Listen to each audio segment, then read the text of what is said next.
latest weather. More devastation is coming. A ring of fire is about to devastate the United States with heat waves, possible storms, and floods. This is on Science Alert. Matthew Capucci, Washington Post reports.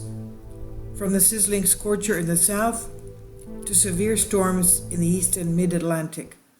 It's a ring of fire weather pattern, and it'll bring summer hazards to more than 40 million Americans for the first part of the week.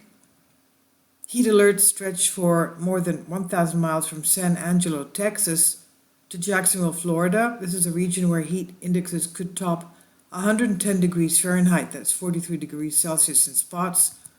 Areas that lie beneath the big sprawling ridge of high pressure will bake, while clockwise winds around the edges will slingshot periodic severe thunderstorms around this periphery. For those along the edge, it's a 1-2 punch.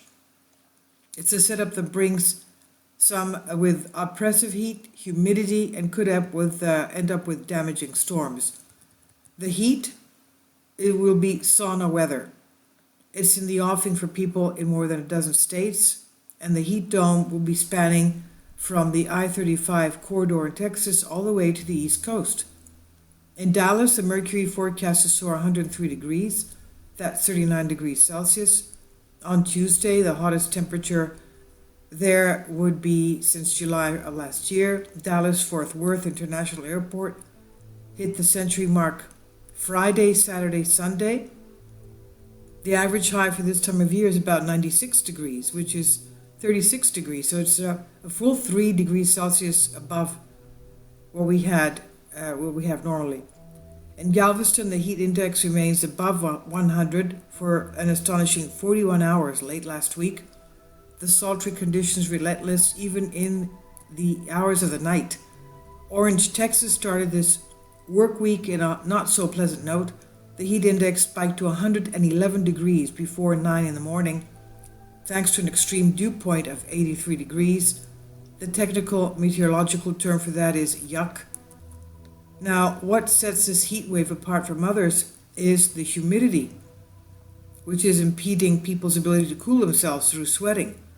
The high dew points are partially traceable to Gulf of Mexico water temperatures running a couple of degrees above average basin-wide. It's also something to watch for as we head deeper into the hurricane season. The heat is not confined to the Gulf of Mexico, though.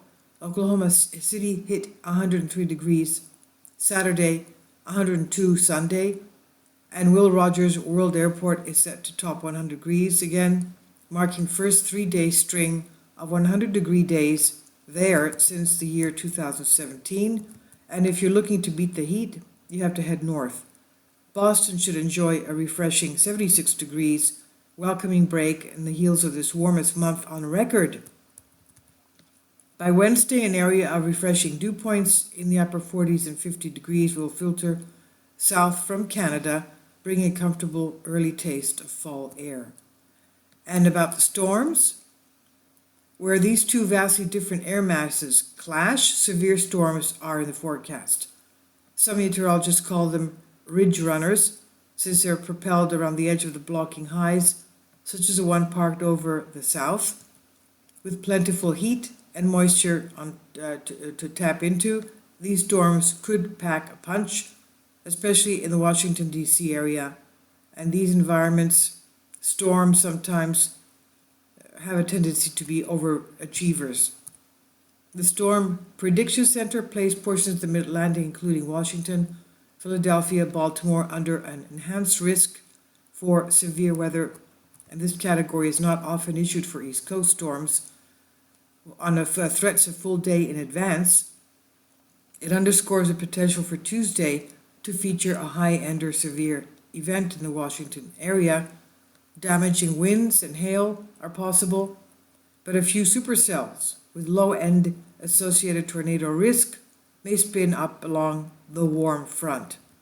So, they're going to be pretty tough. They're going to be very harsh. The flooding, in New Jersey, New Jersey will be in the zone to watch as well.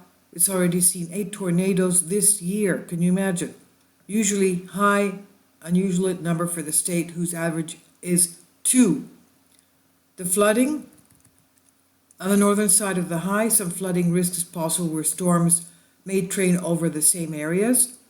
24-hour rainfall total of 7.12 inches recorded by the Weather Observer on the east side of St. Louis on Monday morning, while other amounts topping 4 inches were measured nearby. A flash flood warning issued for St. Louis near early Monday, more than 3 inches falling in just 90 minutes. The risk of flooding is forecast to wane in the system John's East, but it's still something to watch, particularly Tuesday. We just passed evening in New Jersey and spots just south of New York City metro area, depending on how thunderstorm activity evolves. The Weather Prediction Center has included many of those areas under a slight risk of excessive rainfall. This is on Science Alert by Washington Post, and I'll leave a link below for you for this.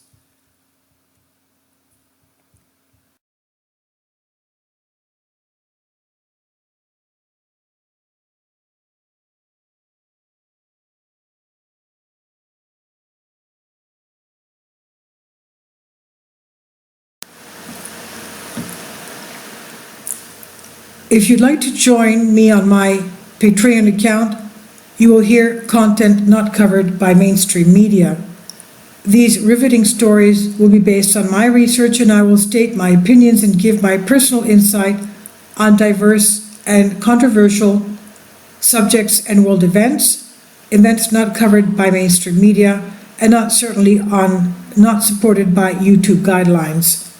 So whatever I have on my Patreon, most of those will not be on my YouTube channel. Please consider becoming a member today. More of the most significant and important videos will be on my Patreon channel. Your support helps me to continue my research and keeps this YouTube channel alive.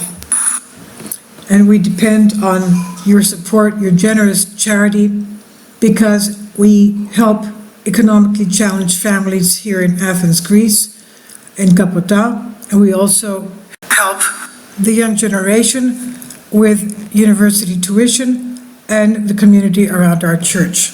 Thank you.